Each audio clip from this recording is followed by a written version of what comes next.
अगर कोई भी एग्जाम क्रैक करना है तो सबसे पहले सिलेबस को पूरे अच्छे से समझना है। नंबर 2, पुराने क्वेश्चन पेपर जरूर देखने हैं। और नंबर 3, जितने भी क्वेश्चंस आ रहे हैं, जितनी ज्यादा प्रैक्टिस कर सकते हो उतना कम है। और ऑनरेबल डीएफओ साहब श्री पुनीत गोयल जी हमारे बीच में हैं, जो आपका मार्गदर्शन करने के लिए हमारे बीच आ रहे हैं। तालियों से वेलकम करें।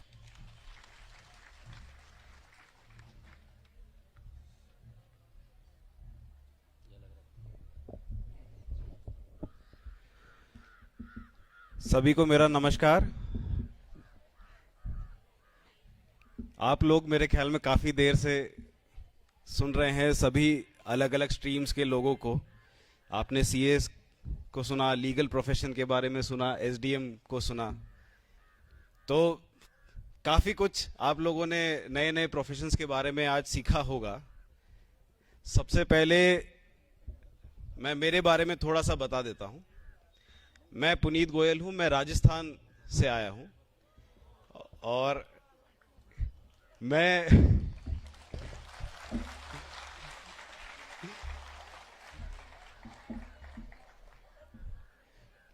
मेरा ग्रेजुएशन आईआईटी दिल्ली से किया है, बीटेक इलेक्ट्रिकल इंजीनियरिंग में।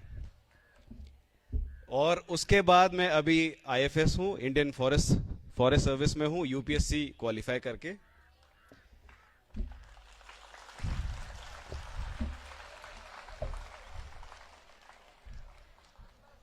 तो सबसे पहले तो मैं आप लोगों से ये कहना चाहता हूं कि ये दोनों स्ट्रीम बहुत अलग अलग हैं। मैंने इंजीनियरिंग में ग्रेजुएशन किया। मैं अभी इंडियन फॉरेस्ट सर्विस में हूं, जो कि एक सिविल सर्विस है, एक ऑल इंडिया सर्विस है यूपीएससी की। तो आपके लक्ष्य जो है वो समय समय में बदल सकते हैं, पर जो भी लक्ष्य रखो उसकी तैयारी अच्छे से करो, नंबर 1। नंबर 2, यदि नहीं होता है तो भी बहुत कुछ है करने को। कभी मायूस नहीं होना, हमेशा खुद पे भरोसा रखना, ये हमेशा याद रखना। जैसे मुझे कलेक्टर मैडम ने अभी बताया कि आप लोग ऑलरेडी, जैसे इस स्कूल में आप 12th में पढ़ाई कर रहे हैं, तो आप लोगों का चयन इस आधार पे हुआ है कि आप में एक बेसिक मेरिट है कि आप योग्य हैं, इसलिए इस स्कूल में पढ़ रहे हैं। आप लोगों से एक सबसे पहले दिमाग में ये रहना चाहिए कि दुनिया बहुत बड़ी है, बहुत सारे काम है दुनिया में करने के लिए। अपने आप को कभी रिस्ट्रिक्ट नहीं करना। एक शब्द होता है कूप मंडूक, मेरे ख्याल में सबने सुना होगा कि कुएं का मेंढक जो है उसको कुआं ही सागर लगता है। तो कुएं से बाहर आना बहुत जरूरी है, तब जाके असली सागर को देख पाओगे। तो हमें मंडला में रिस्ट्रिक्ट नहीं होना, मंडला से मध्य प्रदेश की बात करनी है, मध्य प्रदेश में भी रिस्ट्रिक्ट नहीं होना, फिर भारत के स्तर की बात करनी है, फिर भारत में पहुंच जाओ, किस स्तर पे पहुंच जाओ तो वहां पे भी रिस्ट्रिक्ट नहीं करना, हमें विश्व की बात करनी है। तो आगे जितना जा सकते हैं उतना जाना है, कहीं रुकना नहीं है। ये एक दो जनरल बातें थी। आप लोगों में से ऑलरेडी, क्योंकि आप 12वीं कक्षा में हैं, कई लोग निर्णय ले चुके होंगे कि मुझे डॉक्टर की बनने की तैयारी करनी है। कई लोग इंजीनियर बनने की तैयारी करने का निर्णय कर चुके होंगे। क्या मैं हाथ खड़ा करके एक बार देखना चाहता हूं कितने लोग इंजीनियर बनना चाहते हैं, आईआईटी में जाना चाहते हैं या एनआईटी में जाना चाहते हैं? इंजीनियर कितने लोग बनना चाहते हैं?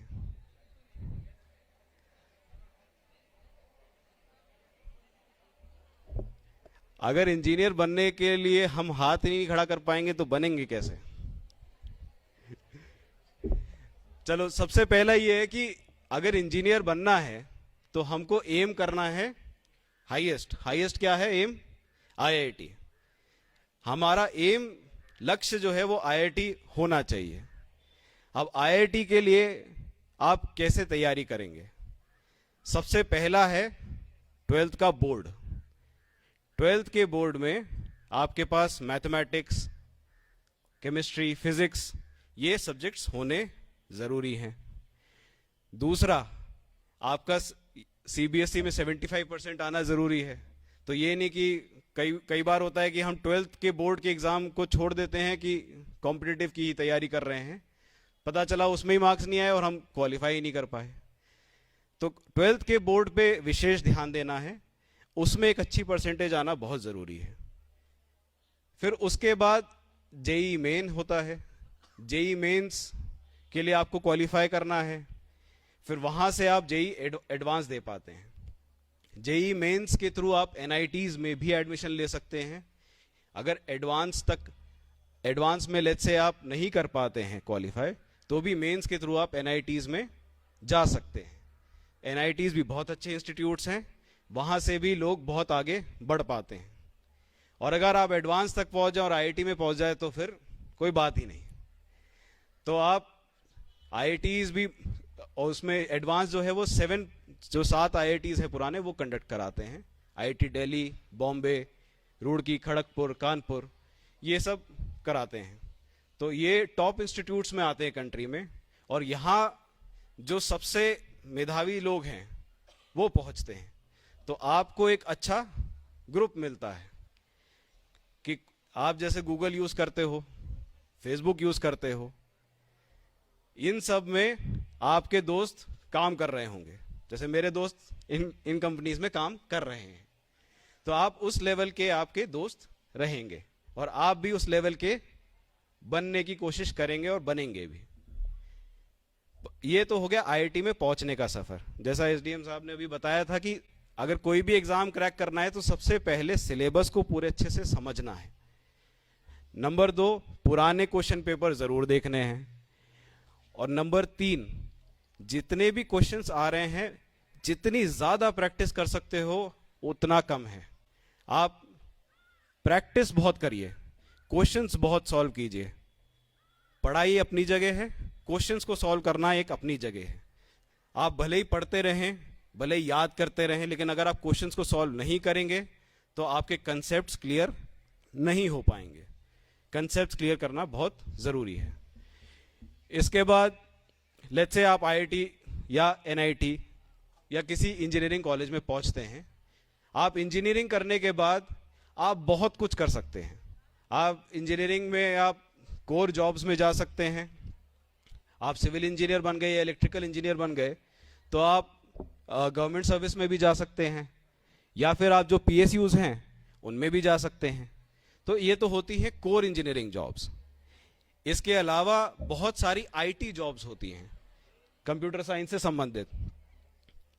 इसके अलावा आप फाइनेंस में जा सकते हैं, तो which is at another level. आप एक बार आईआईटी करने या फिर आप इंजीनियरिंग करने के बाद आईआईएम या किसी और अच्छे इंस्टीट्यूट से एमबीए भी कर सकते हैं, तो जिसके बाद आपका और होराइजन बढ़ जाता है। आप सिविल सर्विस में भी आ सकते हैं, जैसे मैं सिविल सर्विस में आया हूं। तो आपके पास ऑप्शंस की कोई कमी नहीं रहती है, आपको बस मेहनत करते जाना है।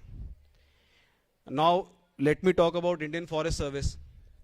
तो मंडला जैसे जिला है, आप लोग अलग अलग ग्रामीण क्षेत्रों से आए हैं, ऐसा मैं मानता हूं, मैडम ने जैसे मुझे बताया। तो मंडला जिले में लगभग या 50% से ज्यादा क्षेत्र वन क्षेत्र है, फॉरेस्ट लैंड है।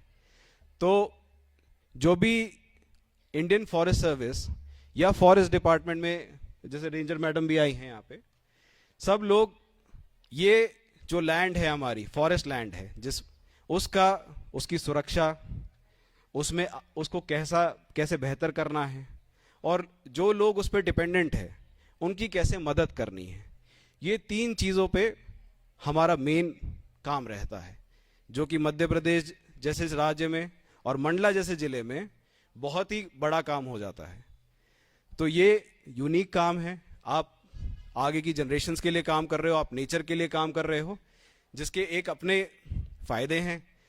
आपको अपने काम के लिए जंगल जाना पड़ता है तो आपकी हेल्थ अच्छी रहेगी नेचुरली, और आप जो काम कर रहे हो उससे सेटिस्फैक्शन भी बहुत आएगा।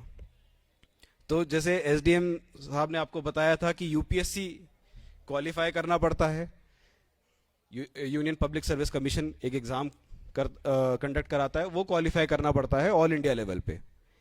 इंडियन फॉरेस्ट सर्विस में ऐसा है कि क्योंकि एक टेक्निकल सर्विस है तो आपका एक टेक्निकल ग्रेजुएशन होना ज़रूरी है। आप या तो साइंस ग्रेजुएट हों या बीटेक बीई हो, या इस प्रकार से कोई ना कोई आपके पास टेक्निकल ग्रेजुएशन होना ज़रूरी है, अन्यथा आप एलिजिबल नहीं होते इंडियन फॉरेस्ट सर्विस के लिए। तो ये भी एक बिंदु है जिस पे ध्यान देने की ज़रूरत है। तो मेरा जो मूल इसमें यह था कि आप अभी पढ़ाई करते जाइए, एक लक्ष्य सेट कर लीजिए कि मुझे ये करना है या ये बनना है, और उसकी तरफ चलते रहिए। बीच में हो सकता है कहीं मोड़ आ जाए, आप कहीं और मुड़ जाएं, लेकिन चलते जरूर रहिए, छोड़ना नहीं है तैयारी। आप लोगों को यदि कोई भी डाउट है या फर्दर काउंसलिंग या कुछ भी पूछना है तो डेफिनेटली आप मेरे ऑफिस में भी कभी भी आ सकते हैं, या आप लोग आई थिंक नंबर भी दे देंगे, तो anybody can call me any time. आप लोग ऑलरेडी मेरिटोरियस स्टूडेंट्स हो तभी आप इस स्कूल में हो। Wish you very very happy journey ahead. आप सबको बहुत बहुत शुभकामनाएं। आप लोग अच्छे से क्वालिफाई करें, 12th का एग्जाम दें और आगे कॉम्पिटिटिव एग्जाम्स में भी अच्छा परफॉर्म करें, मंडला का नाम रोशन करें।